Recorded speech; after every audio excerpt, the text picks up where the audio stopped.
Welcome to Crappy Games, episode, I think it's episode 4, Android Games 2. First game we're going to take a look at is Speed Racing Unlimited.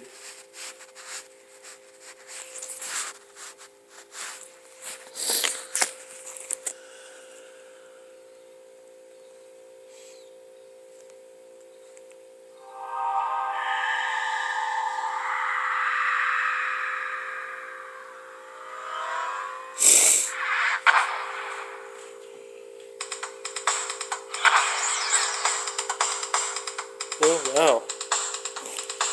We're just gonna go on start.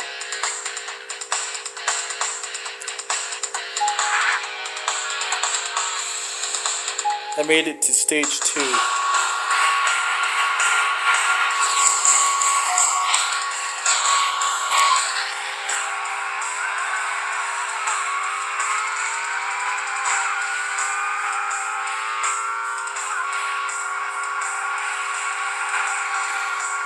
Now, I will say the control is very realistic in this game.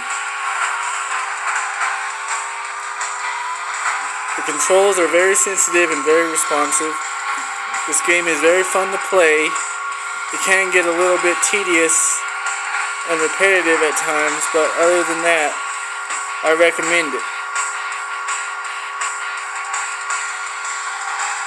But this game is, however, for expert gamers only. Not really something a girl could play, because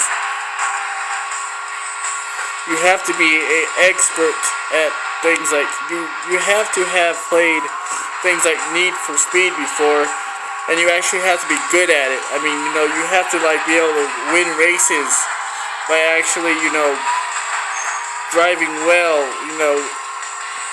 If you're someone who constantly runs into the wall, this is not a good game for you.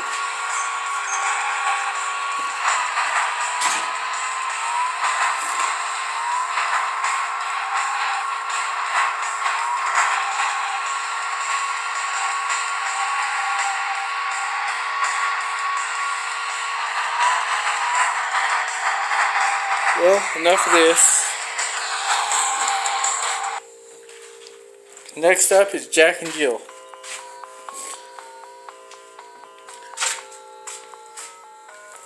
Now, this game is pretty fun, but unfortunately it's in black and white, and it can get repetitive. There are 6 different worlds in this game, but the worlds go on for 20 levels, so you will get bored and it will get repetitive. But if you can sit through it every once in a while, you'll get a new power up. So if you have nothing really to do, you should play this game. I will show you a few levels. Okay. Hi, I'm Jack. Can you help me reach Jill? Okay. So you basically do this, see?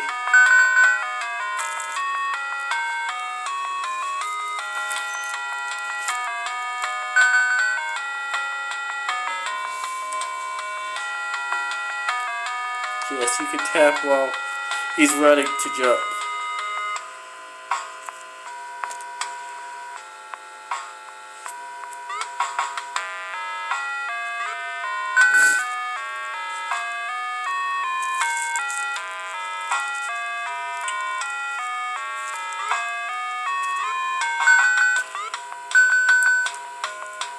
Shoot.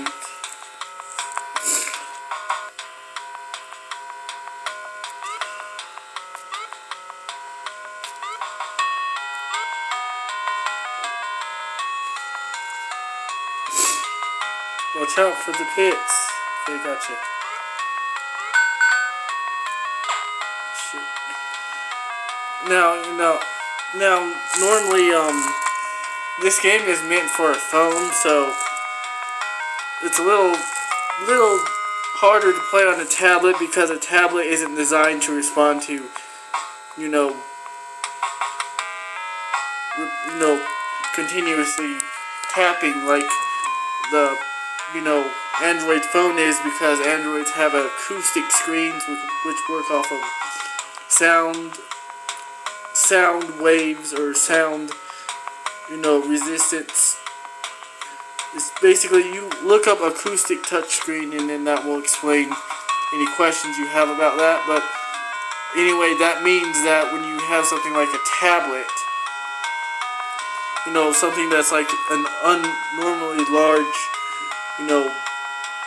device, playing games that require you to tap the screen more often, might be a little more difficult. And on the reverse end, some games work much better on the tablet.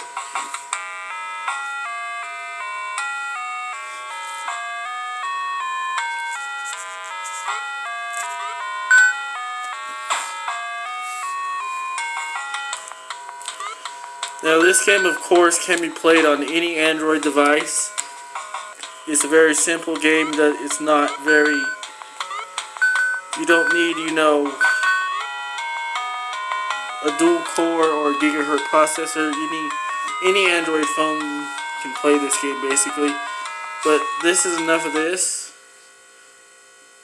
But the thing about the unlimited speed game, you do have to have to be able to... to get an enjoyable experience out of the game, you have to have a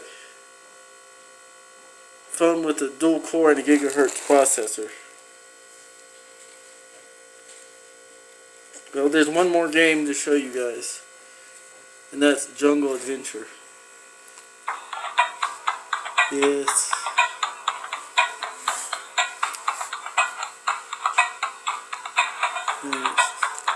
Yep.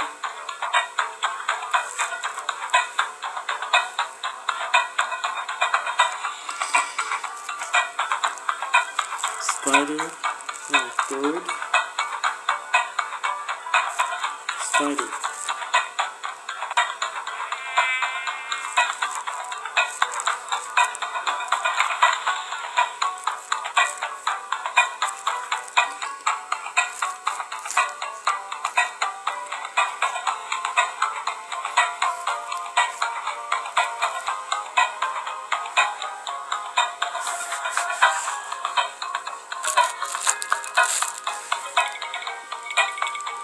See? Okay. And that's basically it for this game. It's just, this point and click puzzle game. Nothing else to say about this game. Okay. So this has been Shitty Games episode 5, I think. Anyway, but none of these games that I showed you this time around were crappy. So, I definitely recommend all these games. The best thing is that all these games are free. We're gonna see. Is there anything else? Well, yeah, a very good application to use if you want to use a tablet as sort of a wireless mouse for a computer. You use this droidpad application. All you gotta do is download this on the phone and on the computer. The USB setting does not work because, of course, that would be too convenient. So you either have to be connected to the same internet connection or just have a router. It doesn't have to be plugged into the internet, but just connect, a router that is unprotected, and you just connect to that router, and then you can access the computer through those means. It's very simple to use. Just but for a rare circumstance where you actually for people who have their who have tablets and phones that are working off of you know, cellular data, and they have their computers, you know, their laptops and desktops plugged in via a Etho cable, and they don't, you know, they don't have a router built into their, you know, multiplex or converter box that converts whatever means you use to get the internet to an Ethernet. If you don't have a router built into that, or you don't already have a external router plugged in with the Ethernet cable, then I wouldn't spend money on a router just to use this application. But otherwise, if you use Wi-Fi, you might want to check out this application. I mean, there are much better applications than this, but this one's free. And I would love to show you guys this Flight Sim Beach application, but on the phone the phone is not powerful enough to play it, and this tablet will not display it for some reason. Now, mind you, on tablets it does sometimes take a little bit of time for the application to get up and running, because, you know, some applications were designed mainly for phones, or they are pre-tablet applications, meaning they were made before tablets were around. So that means it takes a little while for the, you know, adjustment of, you know, the tablet's video process to, you know, resize the little image to a bigger image, or, you know, so on. But that's all for now. I'll see you guys later.